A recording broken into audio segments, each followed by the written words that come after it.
gostaria de fazer uma introdução, gente, antes de passar o debate, a palavra, então, para os nossos condutores, a respeito do tema da propaganda política. O tema propaganda, eu acho que inclusive, tudo que está acontecendo é bastante oportuno para a gente trazer o tema propaganda nesse momento para o nosso estudo, né, teórico.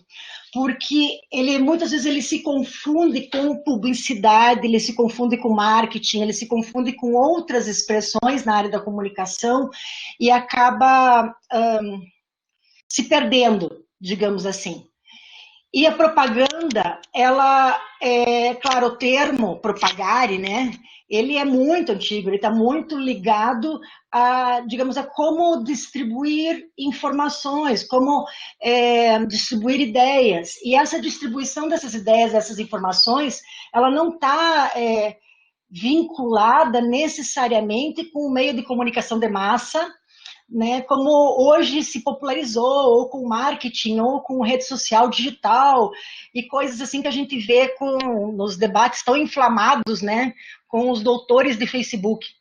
Daí uma das razões pelas quais eu não me manifesto pessoalmente em Facebook. Né, além de eu achar que perco tempo, eu perco muita energia tentando explicar certas questões ali. É muito melhor de estar em debate entre, né, intelectuais aí, enfim, para a gente seguir com multiplicadores. A propaganda política, portanto, ela vem dessa raiz de se transmitir uma ideologia. O que vai ser essa ideologia?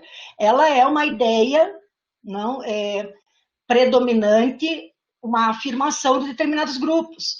E partindo do pressuposto que não existe unanimidade, existirão vários grupos. E os grupos dominantes, ou não, né, mas em geral são os grupos dominantes, terão o quê? Instrumentos mais fortes para transmitir essas ideologias. E nessa transmissão dessas ideologias entrarão os instrumentos, entrarão as pessoas articuladoras, né, os jogos de poder e assim vai. E claro que vai estar imbricado com a questão política, porque tem a ver com poder. Por isso, esse termo surgiu com a religião, porque a religião, dentro dessa questão católica que a gente conhece hoje, está diretamente relacionada com estruturas de poder, por isso também que ela é patriarcal, quer dizer, gente, o mundo está muito relacionado com isso, né, com essas estruturas de poder e que vão usar o que podem para manter essas estruturas de poder. Portanto, a propaganda política, ela vai dar um jeito, né, deixa eu usar uma forma meio vulgar de dizer, de desenvolver essas ideias, de propagar essas ideias, então de disseminar essas ideias, que são interessantes para esses grupos de poder, de uma forma articulada. A articulação tem a ver com isso. Então, eu vou compartilhar com quem não acompanha nosso grupo de pesquisa no WhatsApp, né, que ali é um grupo fechado, e que quem está oficialmente pesquisando aqui que vê, mas eu vou compartilhar um pouco a minha reflexão, que vai ser publicada num ensaio nosso em alguns meios da imprensa, provavelmente amanhã ou depois de amanhã. O que nós estamos vendo nessas manifestações nas ruas hoje, tá? Propagadas, ou melhor, incentivadas por grupos de esquerda, ainda que eu seja contra qualquer dicotomia pura, clássica, entre direita e esquerda. Sou contra, porque eu não acredito que exista isso. Tá? Eu não acredito no mundo 880, esquerda e direita, branco, preto, nada. Eu acredito no mundo de matizes. Mas simplificando, essas manifestações que elas vão reproduzir exatamente os mesmos mecanismos que as manifestações dos grupos de direita estão fazendo. Isso, eles estão... os grupos de esquerda criticam, gritam, etc., exatamente igual aos grupos de direita, e vice-versa. Gente, se os pesquisadores de direita, os pesquisadores de esquerda conseguissem olhar com olhos de pesquisadores, tá? Eu estou falando agora, fazer uma crítica aos pesquisadores da área de ciências sociais. Conseguissem olhar com olhos de pesquisa, veriam o quão vários estão contaminados com as próprias armadilhas que muitas vezes pesquisam. Porque se estamos no meio de uma pandemia, na qual, por exemplo, a Lud está lá exposta, uma amiga nossa está exposta, não, outros amigos foram contaminados, certo? E assim vai. Quantos de vocês, tá, estão expostos involuntariamente, e assim vai? E outros amigos nossos que são cientistas da área de saúde não estão sendo escutados, certo? Porque alguns cientistas, pesquisadores da área de sociais aplicadas, ou ciências humanas, ciências da comunicação, dizem sim, vamos para a rua, abaixo fascista, blá, blá, blá, e vão. Não estão seguindo exatamente a mesma cartilha, os mesmos instrumentos de propaganda ideológica que a direita faz. Eles vão dizer, ah, mas os fascistas estão indo. O que é fascismo?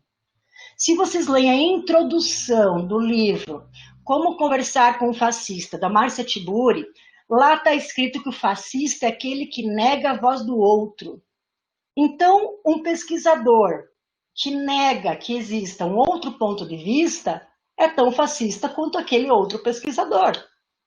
Correto ou não?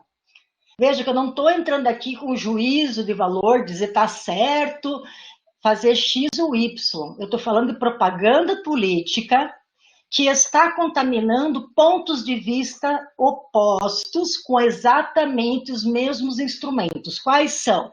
Orquestração, quer dizer, vários meios falando a mesma coisa em momentos distintos e por veículos distintos. Estão repetindo as mesmas palavras-chave, estão lidando com as mesmas emoções, que são o quê? Discurso do ódio, discurso do medo, e estão trabalhando com inimigo único. Eles têm dois inimigos. E, por outro lado, hoje eu só tenho uma frase no nosso grupo de pesquisa hoje, que foi: quantas vidas terão que morrer para manter Bolsonaro? Quantas vidas terão que morrer para tirar Bolsonaro? Porque é exato, só muda o verbo para determinar exatamente o mesmo debate entre os dois grupos. E qual foi a palavra-chave ali? Sobre as vidas negras, né? Começou sobre a questão da ação policial nos Estados Unidos, não foi? E que daí no Brasil se transferiu para a questão do Bolsonaro, se juntou um monte de pauta, quer dizer, a raiva e o medo acumulado durante tanto tempo explodiu agora. Vou pegar a questão brasileira. Essa questão que explodiu agora aqui, que tem a ver com a morte lá nos Estados Unidos, quer dizer, se a gente for pensar na situação norte-americana de morte de vidas negras, né, que morte de negros, né, afrodescendentes por policial, é de hoje.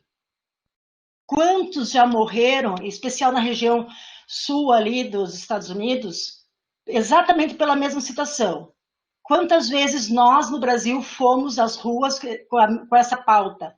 Aqui no Brasil, porque uma vida negra foi morta lá, sabe? Então, isso é você ter uma estratégia de propaganda política da direita que está funcionando nos Estados Unidos, está funcionando aqui, está funcionando em várias partes do mundo, para que quem é progressista e diz, vamos escutar a Organização Mundial de Saúde, que tinha isso como argumento contra os seus líderes, não tem mais esse argumento contra os seus líderes.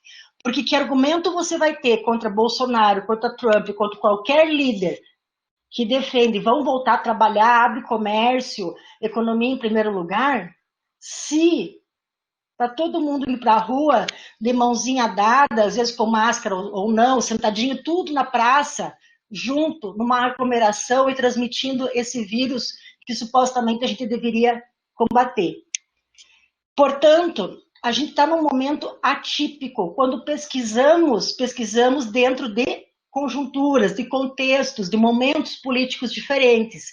Se fosse um momento antes, vamos pensar, em 2019 seria uma situação. 2020 é outra situação.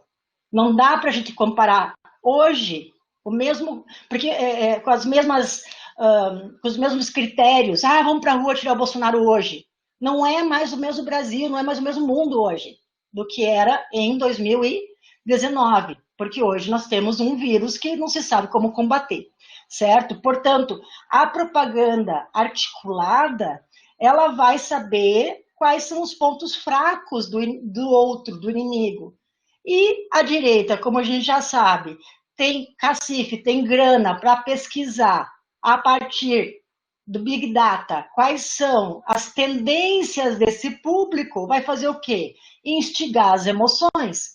E a partir disso, a gente já está vendo o que está acontecendo.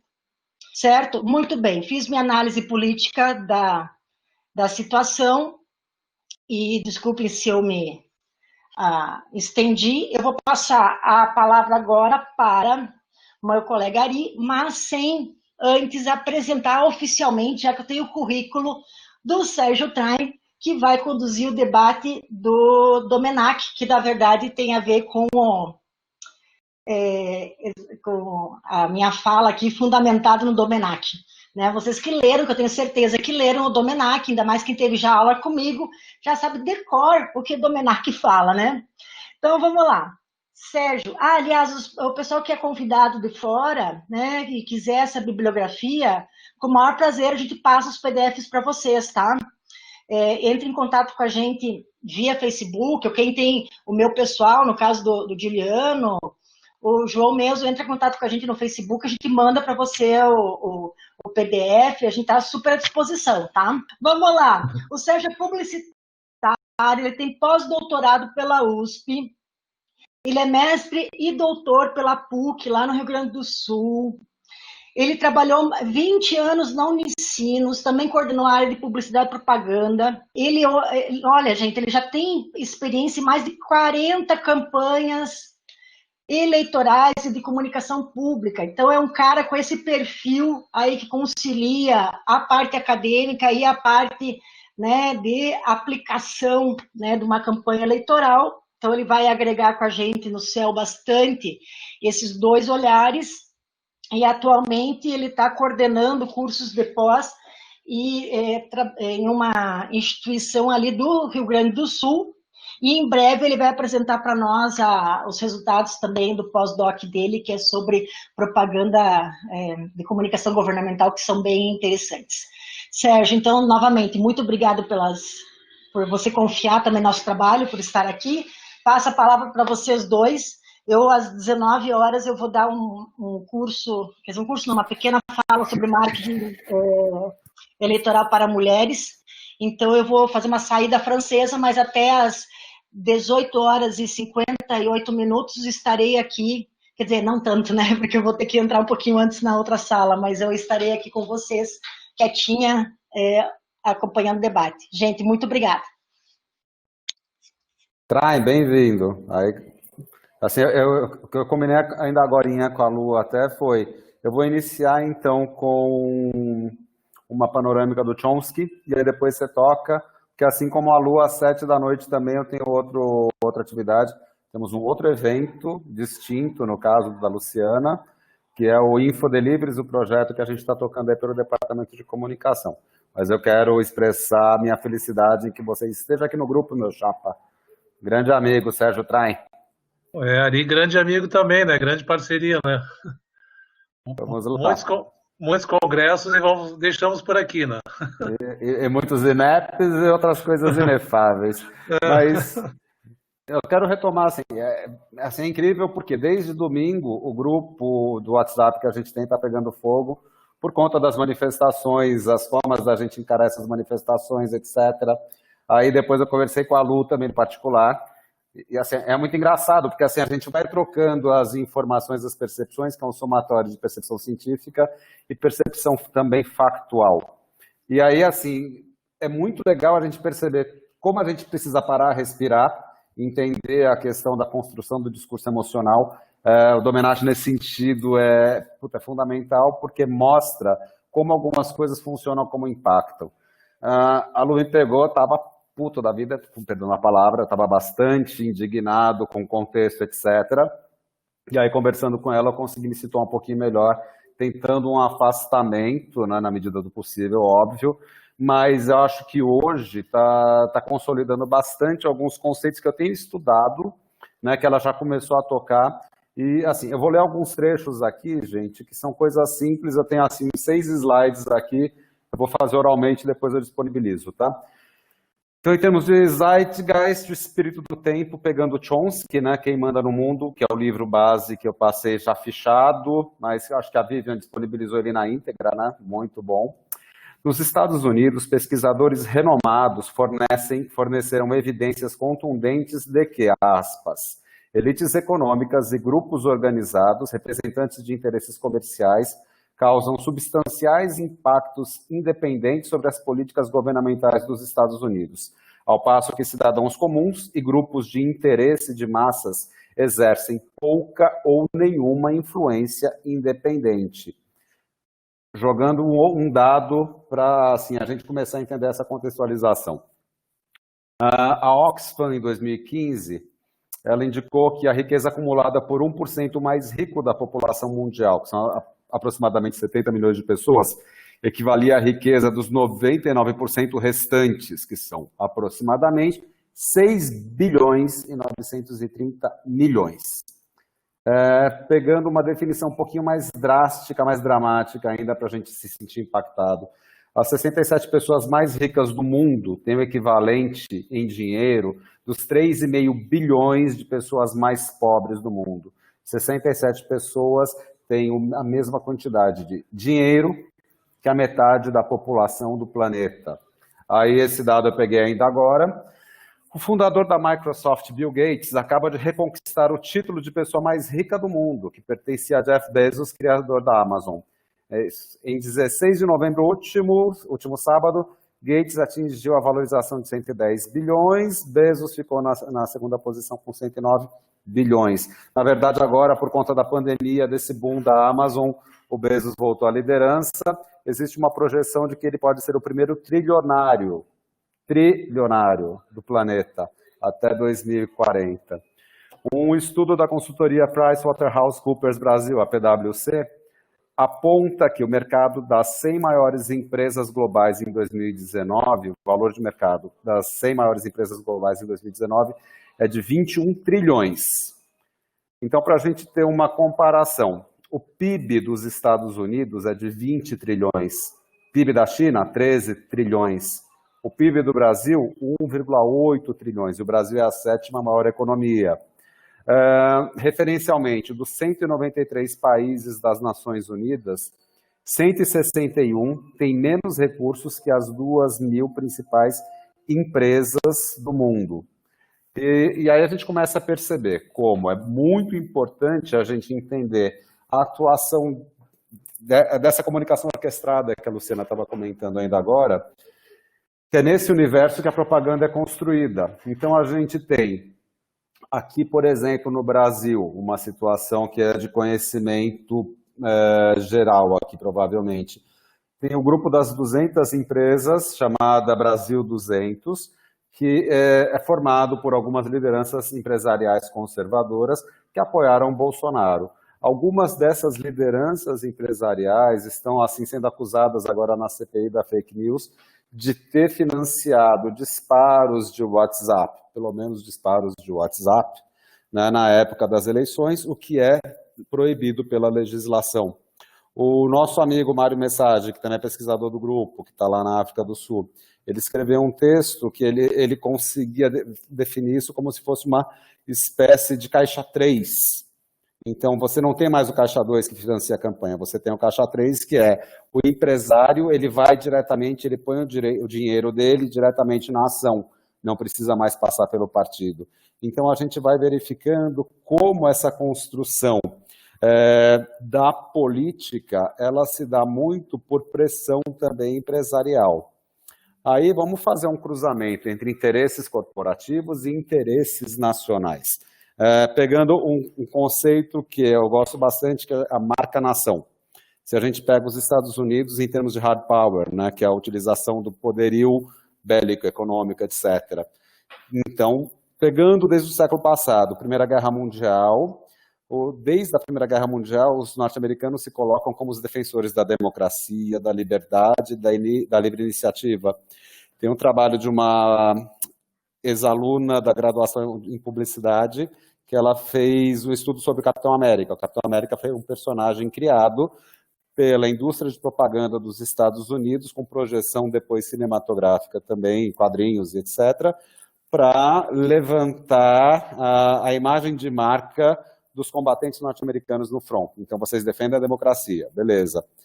Voltando um pouquinho ainda para a Primeira Guerra, a gripe espanhola que veio à tona agora, né, desde de que começou a pandemia. Então, a gripe espanhola, ela não é espanhola. Ela teve origem nos Estados Unidos, mas ela levou o nome de gripe espanhola. Então, você começa a perceber como é importante essa forma de você transformar a realidade, você moldá-la conforme alguns interesses. Podem ser interesses de Estados-nação, podem ser interesses de corporações que se tornam mais relevantes do que os Estados-nação. Prosseguindo na questão do hard power, o poder de intervenção dos Estados Unidos, eles intervieram diretamente, por exemplo, na Coreia, no Vietnã e no Iraque. Invadiram, bombardearam, etc. Intervenções indiretas. Em Cuba, fizeram inicialmente diretamente, mas não deu certo.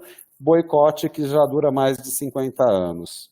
Mesmo assim, Cuba, que é uma ilhota, continua lá sobrevivendo. Intervenção indireta no Brasil, em 1964, isso já está publicizado através de documentos oficiais, né, que vieram a público depois de, não sei, 3 décadas, 4 décadas, sei lá.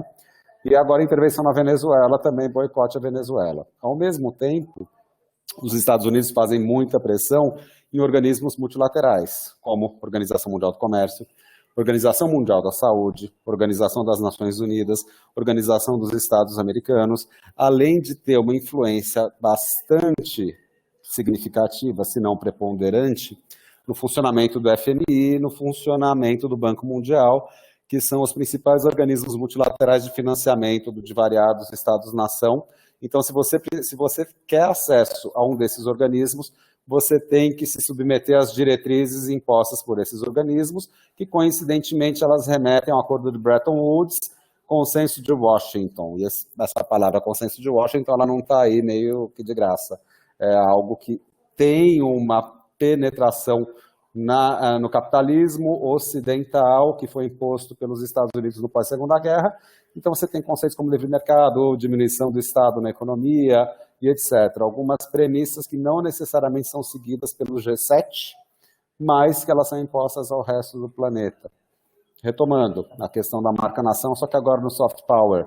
Então, assim, os Estados Unidos, muitas vezes a gente coloca como se eles fossem o demônio, mas eles também têm um poder de sedução, e a gente está falando de linguagem da sedução, certo? Que é uma coisa, para a gente, de publicidade e propaganda, uma coisa bastante usual, que faz com que a gente fique embevecido com os valores norte-americanos. Então, eu coloquei, por exemplo, cinema made in Hollywood, vídeo Oscar, e etc. A música, jazz, rock, funk, pop, premiação do Grammy. Os esportes, participação nas Olimpíadas, assim, a escala internacional de NBA e outros esportes norte-americanos.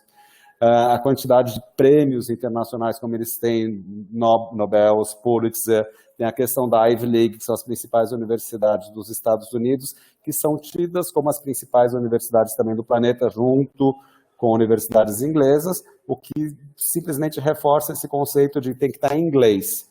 Então, se você não fala inglês, você já não tem tanta influência global. Então, você tem universidades alemãs, japonesas, italianas, francesas, que elas acabam não entrando nesse ranking, né, que é feito por corporações, exatamente porque elas não têm o idioma inglês como a base de exposição, de produção, etc. Aí tem um outro trecho que seria em relação ao, retomando Chomsky, né, do espírito do tempo, que é o espírito capitalista, no qual organizações atuam para induzir comportamentos sociais que privilegiam a manutenção do status quo. Há importantes ramos de atividade devotados a essa tarefa, o setor de relações públicas, publicidade, segmento do marketing em geral, os quais somados respondem por uma considerável fatia do produto interno bruto. Essa indústria dedica-se àquilo que o formidável economista político Torsten Veblen chama de fabricação de necessidades.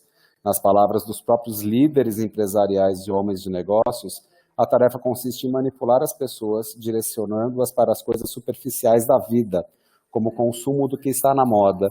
Dessa forma, as pessoas podem ser atomizadas, apartadas umas das outras, buscando exclusivamente o ganho pessoal, entretidas e afastadas das perigosas tentativas de pensar por si mesmas e de questionar a autoridade. Tá. Aqui, então, só vou pegar um trecho e aí a gente já abre um pouquinho para a discussão. Posição 1147 do livro Quem Manda no Mundo, do Chomsky. Isso remete exatamente ao momento que a gente está vivenciando desde o ano passado e agora está nesse boom, né, nessa coisa, esse anticlímax que a gente está vivendo. Consequentemente, a propaganda tem que procurar outros a quem culpar, como os trabalhadores do setor público, com seus gordos salários e exorbitantes aposentadorias. Tudo fantasia, segundo o modelo do imaginário Reaganita, ligado a Ronald Reagan no caso, de mães negras sendo levadas em limusines com motorista para buscar seus cheques de programas de assistência social e outras invenções de mesmo estilo que nem sequer vale a pena mencionar. Todos nós temos que apertar os cintos, quer dizer, quase todos nós. Os professores constituem um alvo particularmente propício, como parte do esforço deliberado para destruir o sistema público de educação, desde a pré-escola até as universidades, por meio da privatização. Mais uma vez, uma política que é boa para os ricos, mas um desastre para a população, bem como para a saúde de longo prazo da economia, embora seja mais uma das externalidades que são postas de lado, contanto que prevaleçam os princípios de mercado. E aqui, para fazer esse apanhado e contextualizar, depois eu passo já, para se vocês quiserem fazer algum comentário, daí depois o Traem ele prossegue. Eu citei para vocês ainda agora a questão dessa organização empresarial chamada Brasil 200. Então, dentre outros atores que atuam nessa Brasil 200, a gente tem o Luciano Hang, a gente tem o da Smart Fit, Edgar Corona, a gente tem outros empresários que eles são extremamente conservadores e é um direito do empresariado ser conservador, é um direito deles quererem permanecer nesse 1% que domina a economia. Ao mesmo tempo, eles exercem um poder de pressão muito mais efetivo, muito mais atuante, porque eles conseguem coordenar ações de uma forma que torna mais efetivo. Enquanto, assim, que a gente estava discutindo antes no grupo era a esquerda ou as pessoas progressistas, elas têm interesses difusos. Qual o grande interesse atualmente? É tirar o Bolsonaro? Ou é fazer com que haja um respeito à Constituição? Ou é fazer com que se anule a eleição? Ou é fazer com que, sei lá, assim, a gente tem interesses difusos, enquanto o interesse de quem está tocando a administração pública federal acaba sendo facilitar a vida das empresas. A gente teve reforma trabalhista, reforma da Previdência, indícios de reforma tributária, que elas são instigantes à classe empresarial, e elas são deletérias à classe trabalhadora. Ontem eu vi uma declaração do Trump que ele literalmente ele culpava as esquerdas nos Estados Unidos, né, desses movimentos populares decorrentes de um assassinato feito por um aparato do Estado, né, assassinou um homem negro, como não é a primeira vez, é algo recorrente. Lá é recorrente, e no Brasil ainda pior. Aqui, infelizmente, é naturalizado. Então, dentro disso, o que eu estou entendendo desse contexto todo, e aí eu passo para vocês, tá, gente? Pegando dois termos que, assim, são de teoria do jornalismo, né? A gente tem a história do agenda setting. A minha interpretação é o Bolsonaro e a parte do empresariado têm utilizado as mídias sociais com bots, com ações orquestradas, organizadas, etc., para tentar pautar a cobertura midiática. E tem conseguido. O Trump conseguiu isso desde a época da corrida eleitoral, ele foi pautando.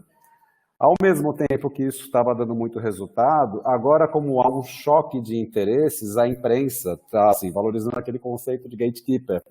Então, eles começam a mostrar esses movimentos como uma onda democrática.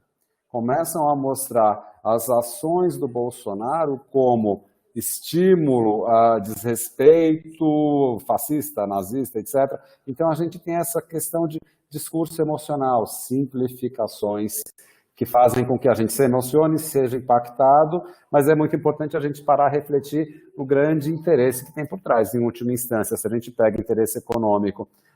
Como disse o Lula, alguém está combatendo o Paulo Guedes, as propostas do Paulo Guedes? Não, simplesmente está se combatendo o Bolsonaro.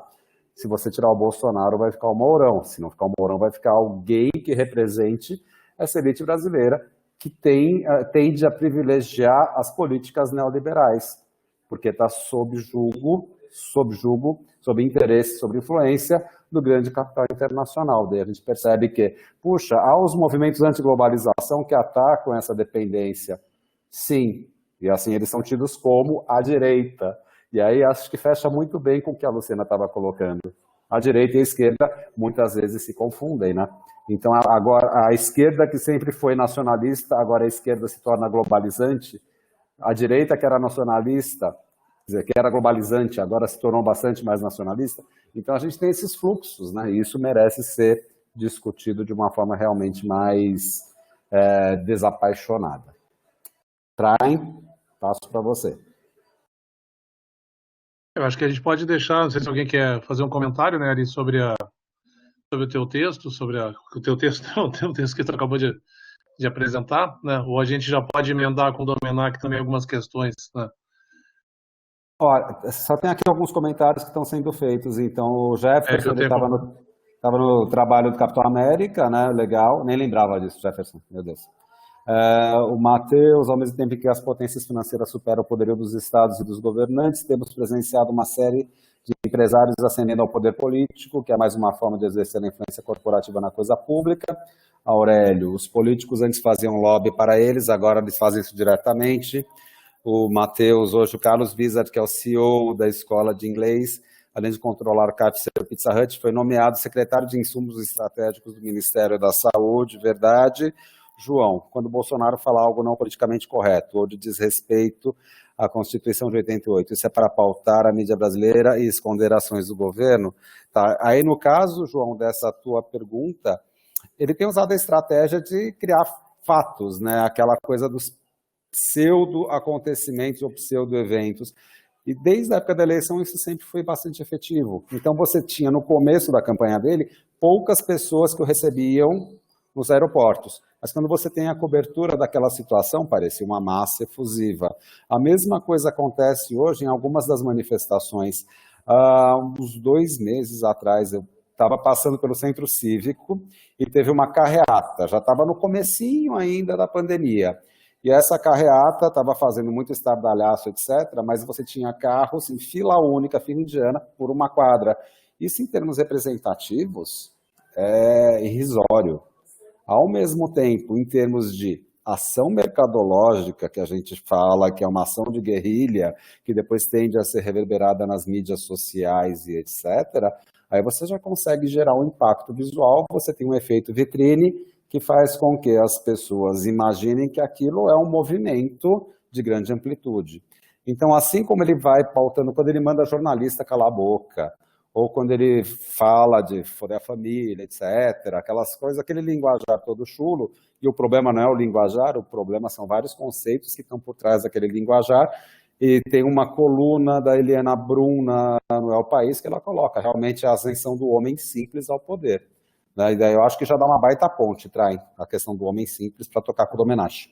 Eu acho que sim, eu acho que tem uma questão importante aí, eu vou resgatar um pouquinho, porque o Domenech nasceu lá em 22, né, e o livro dele, primeira edição, é de 1955, que tem a influência do pós-guerra, né, que é uma coisa bem importante, né, então muitas vezes a gente pensa assim, tá, mas é um livro antigo, ultrapassado, como eu já ouvi de algumas pessoas, alguns pesquisadores, não, o Domenech é um autor que já passou e tal.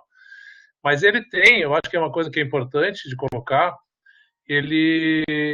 o estudo dele, da margem, a um resgate de muitos estudos da psicologia, ou seja, da psicologia das massas, então de toda uma reflexão teórica, e obviamente a persuasão, por exemplo, ela já existia, né, nos estudos da psicologia, mas é a partir dessas intervenções, então, que o Domenech começa a fazer, que se criam, então, vários estudos, várias linhas nesse sentido de tentar entender um pouquinho do que são as técnicas de persuasão. E aí eu faço, até no que o Ari colocou, eu vou pegar alguns pontos que eu acho interessantes no livro do Domenech, e mesmo sendo lá de 1955, a primeira edição, como eu falei, O que a gente percebe, assim, alguns trechos que eu estou pulando aqui naturalmente, né? Então, ele coloca: a propaganda política não é uma ciência condensável em fórmulas. Movimenta inicialmente mecanismos fisiológicos, psíquicos e inconscientes bastante complexos, alguns dos quais mal conhecidos, né? Quando a gente está trabalhando na questão que o Ari falou do Trump, principalmente, ou que a Lu trouxe na questão do Bolsonaro, a gente percebe muitas vezes, assim, e aqui eu vou tentar meter mais uma questão acadêmica do que propriamente a questão do dia, mas de qualquer forma é o que acontece, a gente vê um discurso muito pobre, né, dos bolsonaristas, né? Eu, diferente da Lu, até andei me envolvendo um pouco no Facebook e fiz um comentário colocando: olha, os argumentos dos bolsonaristas reduzem a 2 palavras, comunismo e Lula, né? Porque não é, assim, um discurso que traz, como ali o Ari lembrou na crítica do Lula, né? Porque não se está discutindo as ideias do Bolsonaro, né? Então, ou seja, é uma massa altamente influenciável e por esses mecanismos complexos, às vezes, né, como o Domenech coloca, às vezes mal conhecidos, né? Aí mais à frente, para juntar um pouquinho, para não ficar uma coisa solta, exatamente o que o Ari falou, eu fiquei assim, pulando, deixa eu entrar aqui lá, que ele coloca: olha, descoberta formidável e decisiva para os modernos engenheiros da propaganda, ou seja, o homem médio é um ser essencialmente influenciável. Claro que isso, nos dias de hoje, a gente que leu, que pesquisou, que pesquisa, a gente sabe isso, né? Mas como, eu acho que é importante, eu acho que eu fiquei muito feliz quando foi trazido esse tema do Domenech, como uma obra antiga, teoricamente antiga, ela resgata essa questão. E aí o Ari falou da Eliane Brum, que escreveu o texto, né, a eleição do homem médio e tal, porque não é só o homem médio que está no poder, é um homem médio que elegeu, né, essa pessoa, porque o Bolsonaro foi eleito com uma quantidade muito grande, né?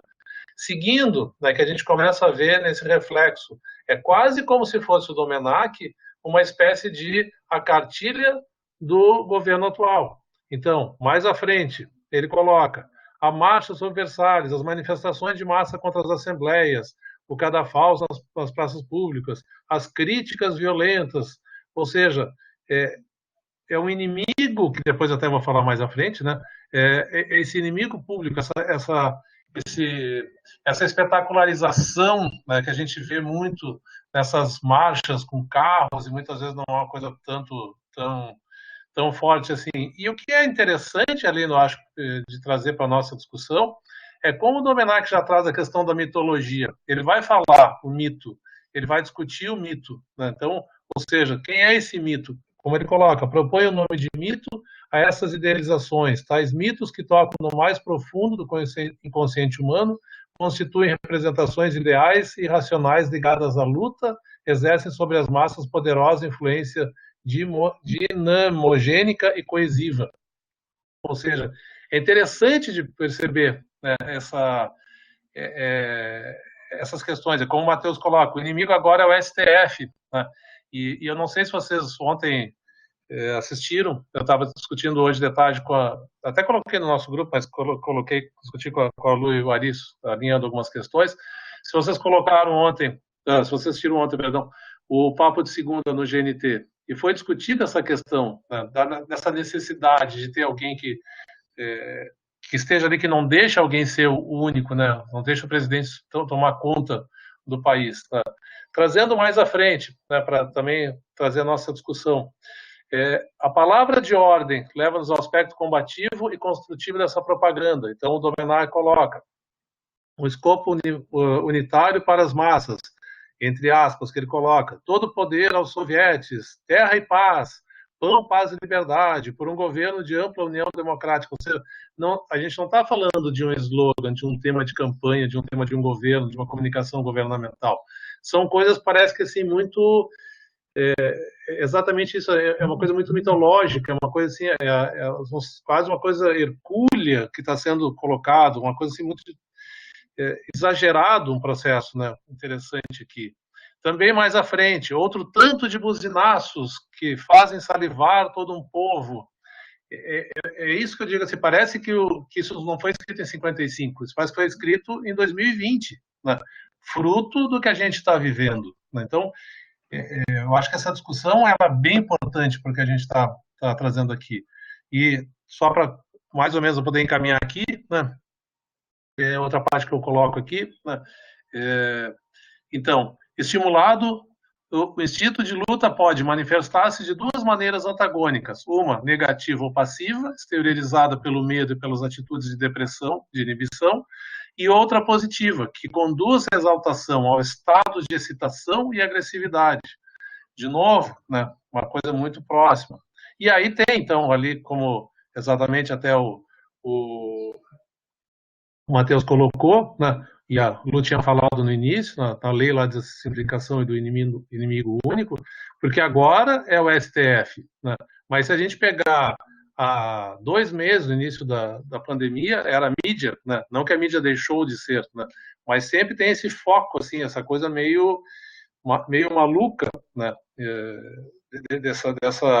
dessa construção mental aqui e tal, e essa depois, né, o próprio Domenech fala na lei da ampliação e desconfiguração também, né, e eu vou pular mais à frente aqui, né, que eu acho fantástica essa parte aqui que vai lá na frente, eu não estou com a numeração das páginas, né, mas onde então o Domenech vai trazer algumas das formas onde se processa toda essa questão, onde ele coloca no item que é muito interessante, bota ali, projetores e tochas. Se é noite, aumentam a fascinação e contribuem para criar um clima de religiosidade, onde os mitos flutuam. No seu arguto estudo, Psicanálise do Fogo, Gaston Bachelard mostra que o fogo impele o homem a profundos devaneios, né? Eu achei isso tão bonito isso, é bonito e ao mesmo tempo é assustador, né? Mas é interessante essa questão de como o Domenech, ele vai, por isso que eu falei assim, trazendo esse aspecto, ele traz uma realidade muito próxima do que a gente está vendo aqui, né? Do que a gente está vivendo hoje no Brasil. Eu vou deixar mais o Brasil, mas claro, como ali colocou, acho que os Estados Unidos também tem uma questão interessante, né?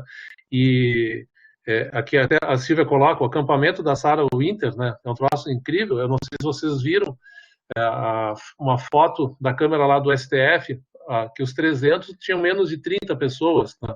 Então, mas claro que dá um efeito todo interessante e tal, e é uma coisa maluca, a Sarah Winter é uma coisa maluca, assim, mas que, por isso que eu digo, parece que a gente vê que, e não é, mas parece que, assim, como se fosse, isso, a Silvia coloca aqui, esse tom profético, né? Eu acho que essa discussão, ela está muito bem colocada, o Matheus coloca na questão dos armados, né? A arma é a palavra, né? Isso é uma coisa que eu acho que até do ponto de vista do Facebook a gente fica pensando muito isso, né? Eu saí, eu acho que todo mundo deve ter feito isso, eu saí de 2 grupos da família, para minha surpresa, minha família é de origem muito simples, né? E pessoas bolsonaristas espalhando fake news, né? E assim, e a arma da palavra que tu não consegue convencer, né? Legal aqui que o Tesseroli coloca a questão simbólica do Bourdieu, o poder simbólico. Então, é interessante como tudo está interligado, né? Tudo tá ali, e não é um texto que a gente vê, hoje a realidade. Não, isso está escrito, eu nunca fui bom, né, porque eu sou da turma de miçangas, né, por isso que eu estou na comunicação, então dá o quê? 45, 65 anos o livro, né? E parece que também ali tinha uma coisa meio profética. Então, nessa discussão que a gente tem esse cenário que a gente coloca, né? Que a gente coloca aqui no texto que a gente está vendo, né? Então, acho que é importante, eu não sei quantas pessoas estão aqui com o microfone ou não, né? Estão se colocando aqui, né? Acho que tem essa também o Matheus coloca, essa conexão que o Domenech faz entre a religião e a política, muito interessante, e vou me permitir, Matheus, até fazer um comentário em cima do que você está falando. Quando a gente trabalha, eu gosto de trabalhar a técnica de persuasão, eu trabalho muito com essa parte de alguns autores, e é interessante quando a gente vai olhar essas técnicas de persuasão políticas, elas se aplicam totalmente na questão da religião, né? E a gente tem hoje uma coisa muito interessante, por isso que eu acho que o Matheus foi muito feliz nessa colocação, porque a gente tem exatamente a conexão da política e da religião, não sei que palavra a gente poderia juntar, isso daria um texto interessante, essa polirregião, religião, sei lá, alguma coisa assim, tentando fazer de cabeça, né? De que forma isso está construído. E aí, claro, a gente se preocupa até onde vai esse processo, né? Como a Lu falou, nós vamos tirar o Bolsonaro, nós vamos esperar que isso aconteça, qual é o objetivo desse processo todo? Como é que essa geração toda vai acontecer, né? Então, também queria ouvir um pouco de vocês, quem está com o microfone aí quiser dar uma palavra também, né? Temos alguém que coloca uma questão aqui. O pessoal está digitando, o Aurélio e o João estão digitando, para a gente discutir, né? Aurélio, vai lá, faz uma pergunta. Faz a tua pergunta, Aurélio. Boa tarde, mestre Sérgio, companheiros, companheiras, é um prazer falar com vocês. Bom que vocês estão aí, que o grupo cresceu, que se fortaleceu com gente qualificada, que vai enriquecer o debate. Professor Sérgio, não sei se o Ari está na escuta ainda também, mas eu queria lançar uma pergunta, né? Eu acho que o Ari foi para o encontro dele, né? Eu acho, né? Ah, tá. Professor Sérgio, e aí para debate com os colegas também, né? A gente percebe que os militares se profissionalizaram nesse aspecto do uso da propaganda, né? Que eles eram muito toscos em todo o processo pós-democratização, a partir de 85. E depois, quando encontraram um porta-voz, que é o Bolsonaro, se profissionalizaram no processo de utilização das ferramentas da propaganda. É um processo que eu não sei se ia acontecer em 64. Então, eu queria fazer uma pergunta para você, professor, na perspectiva da propaganda e da publicidade mesmo. Se você considera que, eu diria que os militares se tornaram muito mais tecnocratas da publicidade, aprenderam a utilizar ferramentas de maneira muito mais profissional, e nesse aspecto se tornaram equivalentes à própria oposição e à própria direita mais moderada, que eu diria, que eu associo, por exemplo, ao PSDB, né, com o FHC, com a Aécio Neves. Você não entende que eles conseguiram superar essa tosquice que eles sempre tiveram como uma coisa muito própria e se tornaram mais profissionais no uso dessas ferramentas da propaganda para se projetar e para serem protagonistas como são hoje na política brasileira, né? É interessante, Aurélio, tua colocação. Eu acho que assim, eu vou resgatar um pouquinho antes, né? E até um dos motivos da obra do Almanac é tanto o leninismo como o hitlerismo, né? E quando a gente estuda, eu gosto muito de estudar a propaganda nazista, e quando a gente vai verificar qual é a base da propaganda nazista, qual é a base da maior parte das pessoas que trabalharam com isso, eles são médicos, eles têm um conhecimento muito grande exatamente de psicologia das massas, né? Então, eu não estou aqui, obviamente, enaltecendo a propaganda nazista, mas tentando buscar uma explicação. Eu acho que há uns 15 anos, se não me engano, me chamou muita atenção um concurso que houve para o Exército, para as Forças Armadas, eu não me lembro, de professor de propaganda política. Eles estavam chamando, como se fosse um concurso numa universidade federal, para ser professor no Rio de Janeiro. Me chamou muita atenção. O fato do militar ser um militar, eu acho que não elimina a perspectiva de que ele também vai trabalhar nessa outra questão, né, de tentar entender essas técnicas todas. Até porque quando a gente vai estudar, por exemplo, o próprio marketing, a base do marketing está muito na filosofia e na própria guerra. Então, também tem esse aspecto. Eu acho que de 64 para cá, o que houve, eu acho que tem um outro texto que eu gosto bastante, sem misturar muito os autores, e aqui é o Domenech, mas eu gosto muito de um texto do Bernard Miege, de 1998. E o Miege, ele fala que há uma conjunção de dois fatores, né, que criam um modelo de comunicação. Então, no caso, a comunicação, essencialmente, e o processo de urbanização.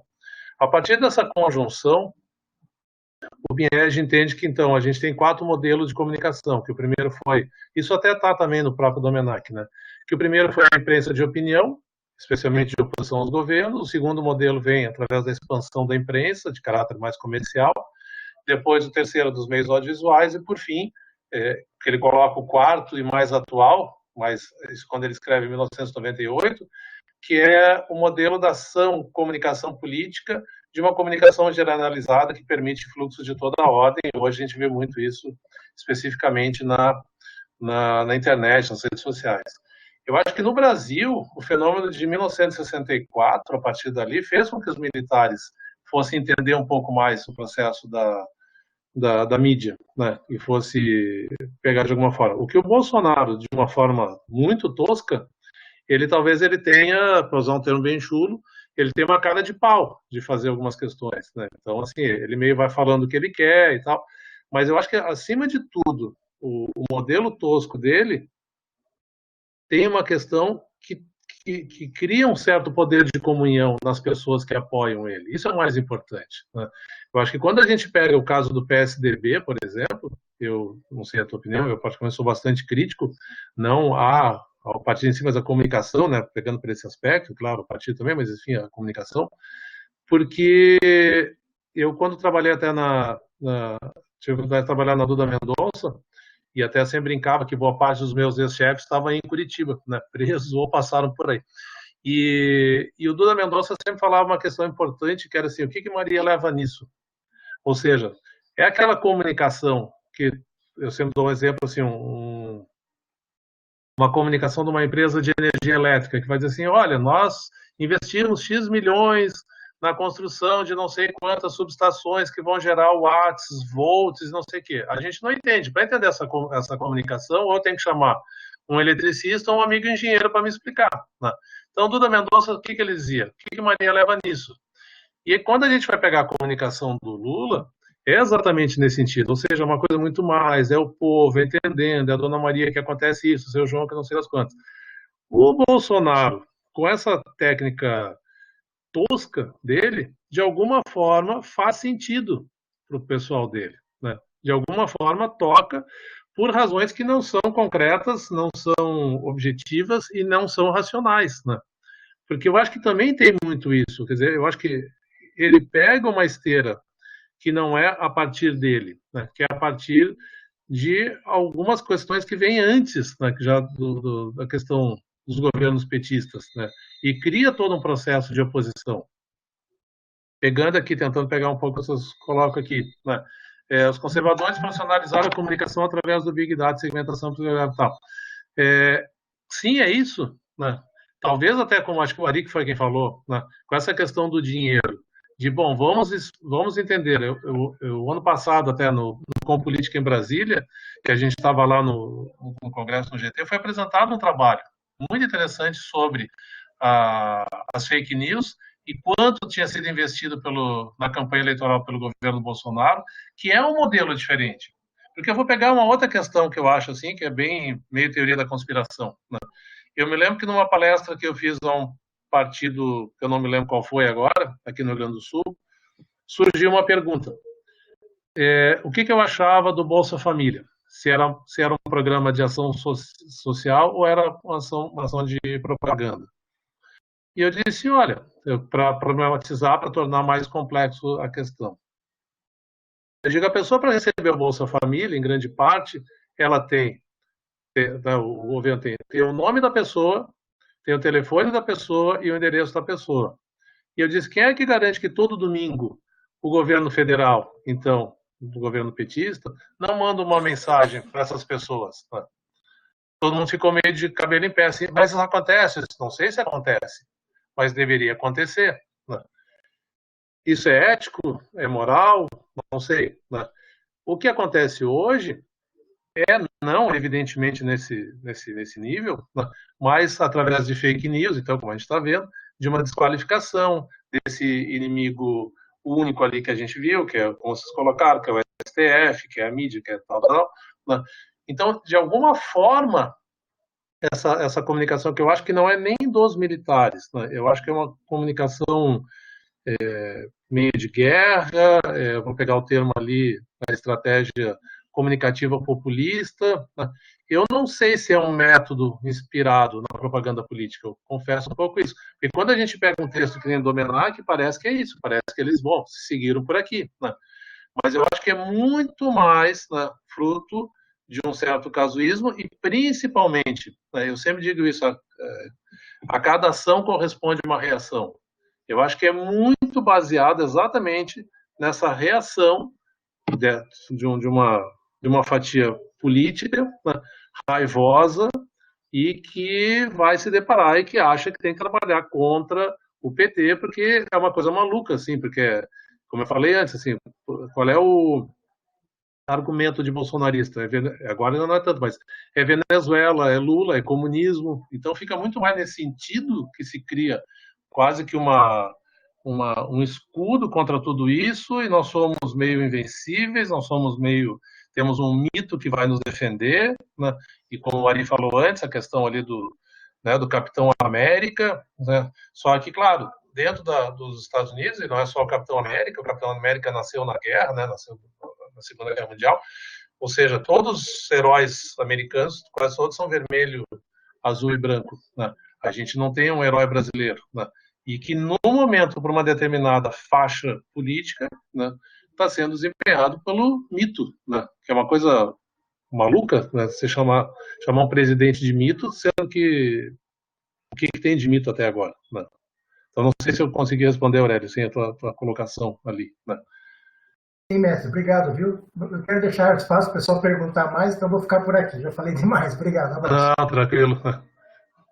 Ali eu vou seguir ali o Tesseroli, né? Fico me perguntando até que ponto é realmente tosca ou se é intencionalmente tosca. Tu sabe, Tesseroli, é um prazer até falar contigo, né? E acho que a gente não se fala desde Brasília, o ano passado, lá do Com Política, e eu tenho a impressão que é intencionalmente tosca. Eu fico pensando isso também, né? Eu já tive a oportunidade de comentar isso numa roda social, assim, eu acho que é intencionalmente tosca. Eu tenho essa impressão um pouco nesse sentido, né? Depois o Ramon coloca ali, existem indicações de que esse posicionamento tosco vem sendo moldado com cursos dados pela equipe.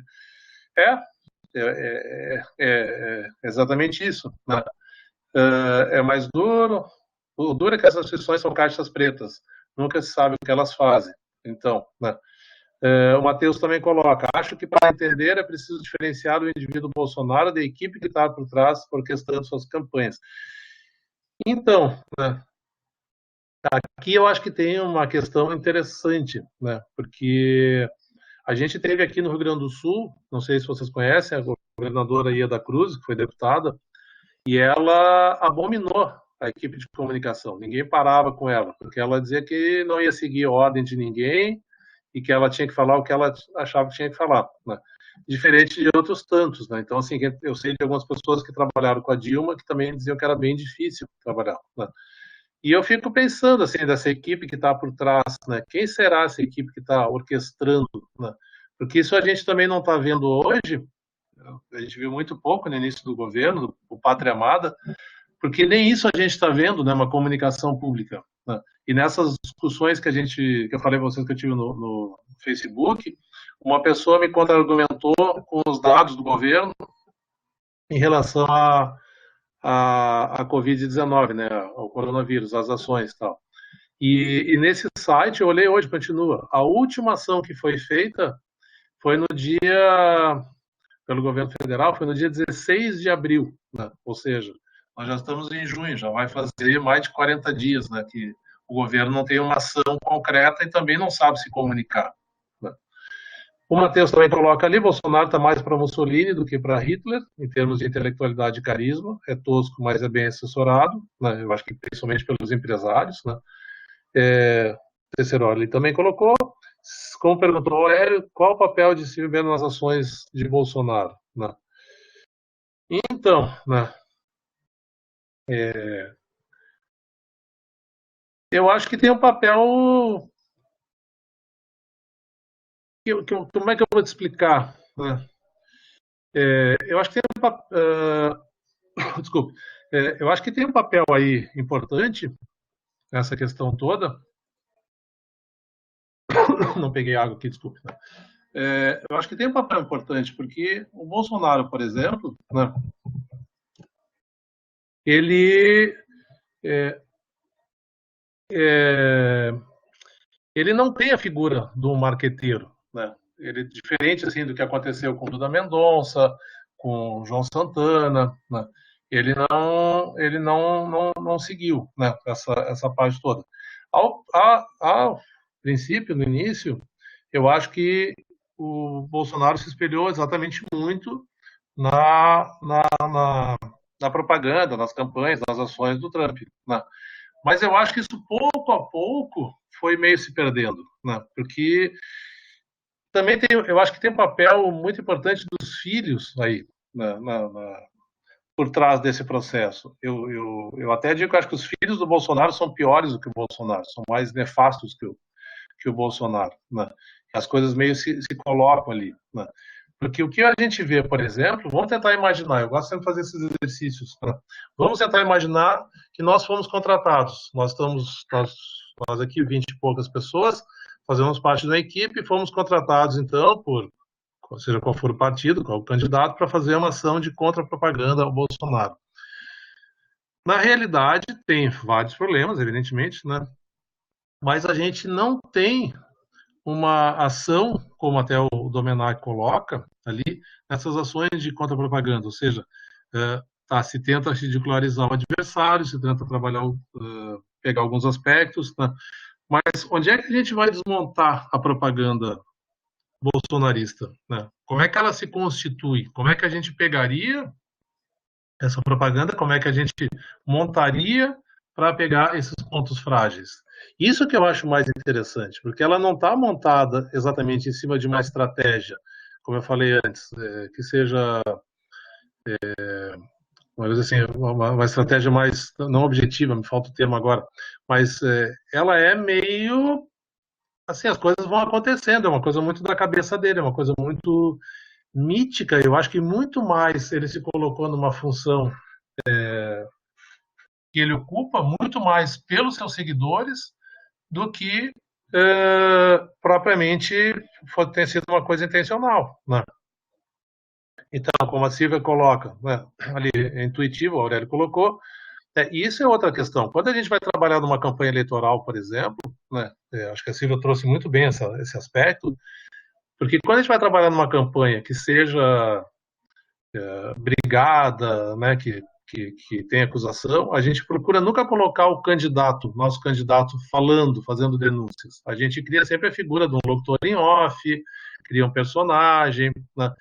E no caso do Bolsonaro, né, é isso, quem está por trás dessas questões aí são os filhos, exatamente como a Silvia falou, que estão sempre colocando, sempre aparecendo coisas, deixando meio no ar, tal. O Guilherme coloca ali, sim, o Carluxo é um estrategista singular, né? Temos que admitir. E eu acho que admitir não é nenhum problema, eu acho que admitir é uma questão que é fundamental, nós temos que reconhecer, né? Trago aqui uma frase, eu gosto muito assim em campanha eleitoral, é atribuída, né, ao general Custer, que no meio de tanta briga com os índios, daqui a pouco deu uma trégua e um sargento veio todo puxar sagos assim, general, trago boas notícias, já não avistamos mais os índios, né? E o general disse, aí é que me preocupa, quando a gente não enxerga o inimigo, né? Então, ou seja, também enxergar o inimigo, né, é uma questão importante aqui, né? Seguindo aqui, né, o João tinha colocado, que é caótica, eu acho que também é caótica, o Jefferson também coloca aqui, prazer também, Jefferson, falar contigo também, com todo mundo, né, mas eu digo, estou falando com algumas pessoas porque fazia tempo que eu não falava com alguns, né. Como quebrar a ideia do inimigo único? Porque é interessante perceber como ele se adapta ao momento. O crime, a corrupção, o PT, a mídia, entre outros, e o STF, me parece migrar o inimigo, né? Sendo assim, me parece as discussões com uma corrente mais fanática um processo improdutivo, porque mesmo quando são um ponto, surge outro. Um processo meio filme Gremlins, né? Esses dias eu vi uma observação que era isso, molha e nasce um problema novo. É isso, né?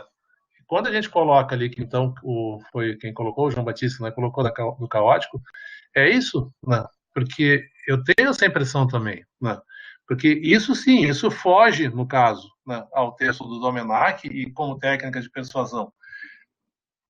Como eu falei técnica de persuasão, tem uma das técnicas, por exemplo, que tu trabalha sempre, que é da simplificação, ou seja, tu reduz a 2 campos, um cheio de valores positivos e um cheio de valores negativos. O positivo é o nosso, ou seja, porque nós estamos fazendo tal. O campo negativo é o deles, que tu nomina. Olha, a situação está assim por causa deles, eles, tal. e tu nunca cita quem são eles, né? Isso assim, vamos pegar o caso, o PT sempre foi clássico em fazer isso, né? Olha, a situação está ruim por causa deles e tal. No caso do Bolsonaro, eu acho que se torna um pouco caótico, porque ele não vai recorrer ao eles, né? Ele claramente denomina. A situação está assim porque o STF não deixa eu governar. Está assim porque a mídia não me deixa governar. Então, ele não trabalha com a técnica de persuasão. Ele trabalha com, com o desafeto mesmo. Ele quer, parece a princípio, que ele quer o conflito. Isso foi discutido, né, a tarde inteira no nosso grupo no WhatsApp. Quem não participou, né, depois quiser acompanhar ali, de alguma forma, porque eu acho que interessa também esse processo, né, porque não é um processo racional, como eu falei antes, eu até esqueci a palavra. Né, interessa jogar, né, que a Silvia coloca ali, pelo que percebo, o Bolsonaro, pai, reverbera as polêmicas de acordo com a recepção ou não do assunto. Sim, é isso. Quando a polêmica já tem mais aderência ao eleitorado dele. Perfeito. Né? O Ramon, professor, acho que a questão do espetáculo que o Domenech ressalta é importante para...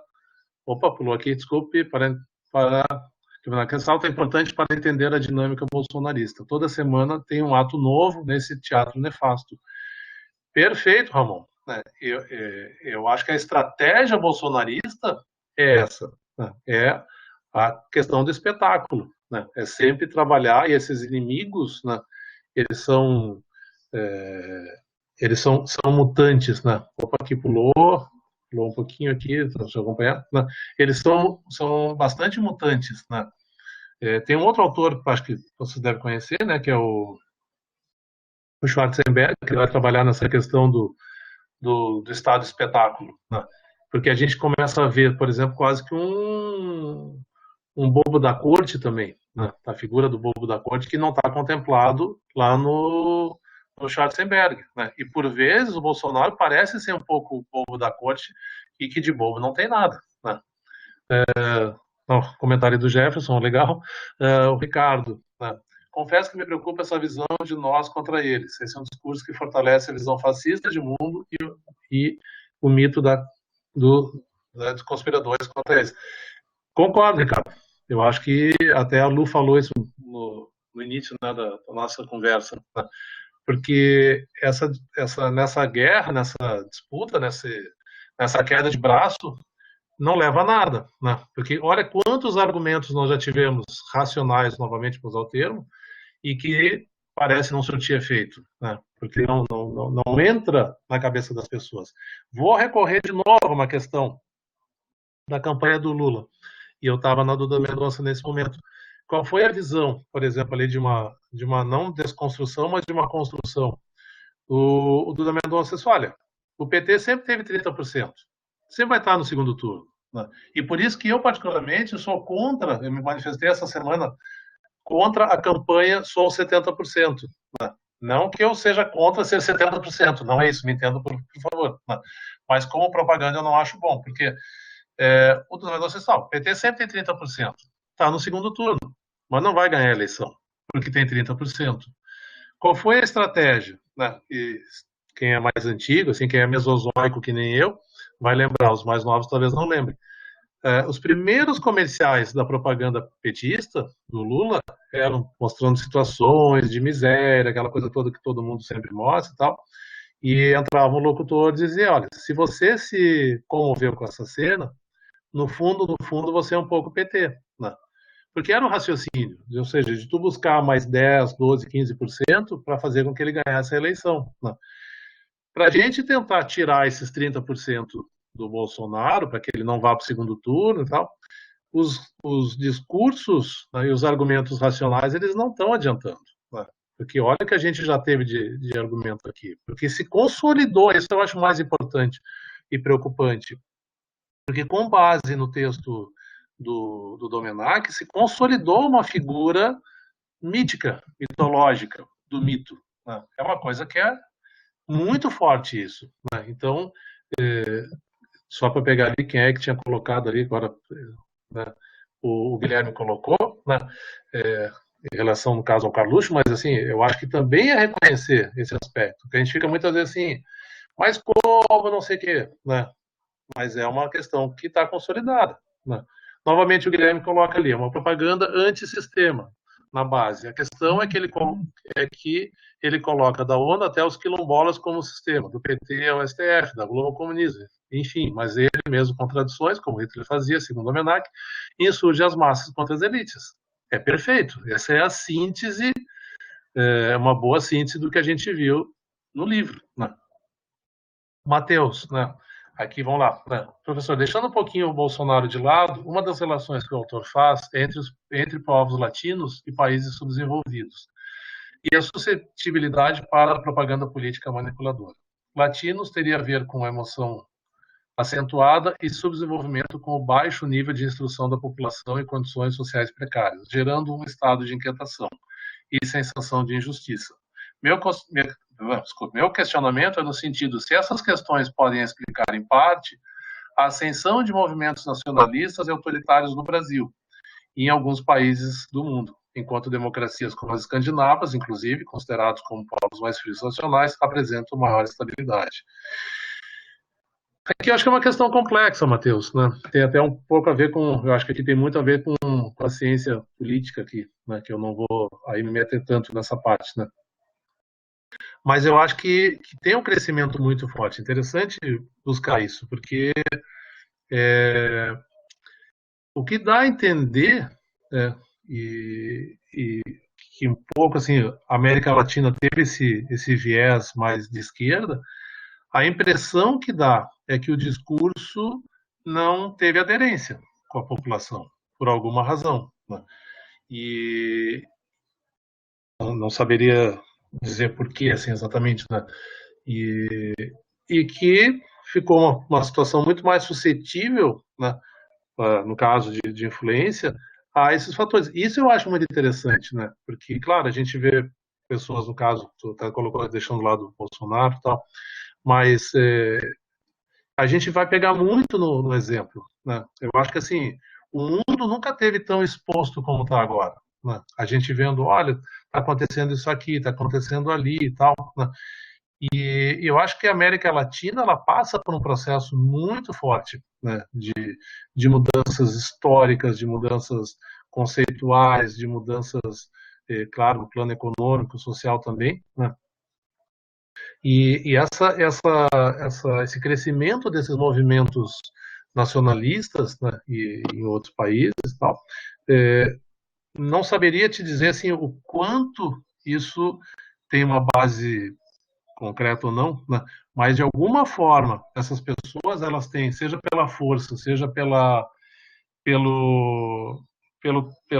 forma de se trabalhar em pequenos grupos, de consolidar, de levar esse tipo de mensagem, que talvez, né, o lado mais social tenha esquecido um pouco, tenha achado que a coisa tivesse um pouco mais concreta, não sei, né? Fico pensando um pouco nesse aspecto, né? O João Batista coloca: se usar uma comunicação Alexander Nixon, ou seja, usando o medo, seria mais eficiente para desconstruir o Bolsonaro? Te confesso que eu não sei, né? Eu acho que não, né? Eu acho que o medo ele é a técnica de persuasão mais presente, né? Eu acho que até para juntar um pouco o que o Matheus falou, me lembrei assim, eu não queria falar, mas agora pegando um pouquinho aqui, eu sempre digo assim, quem é que decide uma eleição? A classe alta, a classe média ou a classe baixa, né? E essa pergunta sempre surge em muitas discussões, tal. A classe alta, como ela é menor, o Ari trouxe números ali, né, impressionantes, né, sobre o poder, sobre a riqueza, né, essencialmente ali em alguns setores. Então a classe alta, ela tem dinheiro, evidentemente, mas como quantidade de pessoas não é ela que decide. A classe mais baixa, ela é muito suscetível a ações, a programas mais assistencialistas, né? Mas a classe média, e por isso que foi o que eu falei, Matheus, que passou um pouquinho pela cabeça ali na tua questão, né? Eu sempre tenho isso, assim, que a classe média é quem decide uma eleição, porque ela sabe que não vai poder ascender a classe alta, mas ela tem um medo tremendo de descer para a classe mais baixa, né? Então aqui a gente tem um medo muito forte, né? O medo que eu acho que no caso o Bolsonaro trabalha, no início eu trabalhava, que era uma coisa assim meio absurda, o medo assim do Brasil virar uma Venezuela, né? Uma coisa meio estranha e tal. Eu acho que para essas pessoas, né, não funcionaria. Eu acho que a única solução, eu me lembro muito, tem as duas versões, né, do filme A Onda, a versão americana e a versão alemã. Eu praticamente, embora seja mais tosca, já que a gente está usando esse termo, eu gosto mais da versão americana. A alemã eu acho um pouco agressiva. Eu sou de origem alemão, sim, meu sobrenome trai alemão, minhas duas famílias de pai e mãe são alemãs, mas é como tudo da Alemanha, assim, é um pouco, às vezes, assustador e tal, né? Mas, claro, é um filme bastante realista. E vai trabalhar, né? O momento da desconstrução ali, daquela situação que se criou, né, foi a partir da verdade, né? Eu acho que só, talvez assim, no caso do Bolsonaro, só uma desconstrução a partir de realmente, olha, tinha fake news, né, tinham certas coisas, isso estava acontecendo, ou se revelar a questão das milícias, enfim. Isso eu acho que faria com que a pessoa, tipo, a lá Onda, né, a lá filme Onda, faria com que houvesse o desencanto. Eu acho que o medo, penso eu, não sei o que o grupo pensa, mas eu acho que o medo não funcionaria para esse pessoal, né? Então, o Matheus coloca ali, o Domenech fala que as propagandas totalitárias jogam com dois polos da vida nervosa, o terror e a exaltação. É bem interessante pensar nisso. No caso dos nazistas, era o medo de serem sobrepujados pelos judeus, enquanto a exaltação tem a ver com o senso de superioridade da raça ariana. Isso faz pensar que esse tipo de propaganda deve combinar essas duas sensações. Eu acho que é o caso bem do Brasil, né, Matheus? Assim, que essa semana eu vi muita discussão em cima dos símbolos brasileiros, né, do questão do verde e amarelo, né? Ou seja, precisamos retomar a, as nossas cores, né? Porque isso ficou essa questão, né, exceto poder, pátria. Eu tive uma discussão com uma pessoa, né, bolsonarista, e ela disse: eu defendo o meu país e meu povo, né? Eu achei tão interessante esse discurso, porque ela não é uma pessoa normal, assim, que nem nós, tal, né? Mas, assim, esse discurso, assim, de se apropriar, assim, de alguma coisa e do medo sempre da esquerda, né? Agora eu vejo o Ricardo ali, Tesserolha. Eu entrei no meio da live agora porque me foi incumbido de fazer as considerações finais aí, Então tá. com a saída da Lu e do Ari. Então a gente já está se encaminhando para 1h30 de conversa, muito produtiva, por sinal, né? Não sei se tem alguém que gostaria de fazer mais alguma consideração, ou fazer mais alguma pergunta para o Traim, mas a gente já vai começando a se encaminhar para as nossas despedidas, para um encontro que eu acho que foi extremamente proveitoso. Eu agradeço, da minha parte, agradeço muito aí a todo mundo ter ficado, né? Acho que só o Ari e a Luciana que saíram, então depois eu vou mandar uma mensagem para eles, puxando as orelhas dele, mas claro, já falaram, né, por os motivos, né? Mas foi muito legal a nossa participação. Eu já dei uma olhada no Facebook, outras redes já estão neles lá em 2 outras lives lá também. Mas Sim, tá tudo...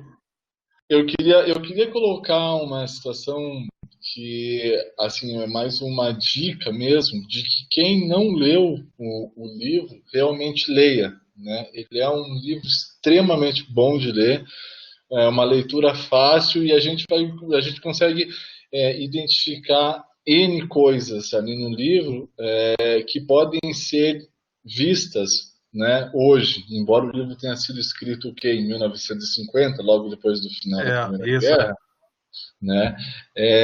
Eu confesso que tinha lido ele do meu mestrado, mas fazia tempo eu revisitei o livro agora e foi um prazer bem grande de ler novamente. Então eu deixo, principalmente para quem vai estudar, vai trabalhar, e a gente vai agora organizar mais um livro aí que vai tratar de campanha eleitoral, é um livro de uma leitura obrigatória. Então, para aqueles que, se acaso não tiveram a oportunidade de ler o livro inteiro, estou fazendo aqui uma propaganda do livro, porque ele é realmente um livro muito bom de se ler, né? E teria muitas coisas que a gente poderia apontar, eu fiz várias considerações ali no livro, então acho que vale a pena Quem gosta desse assunto, sem dúvida, vai ser uma excelente leitura.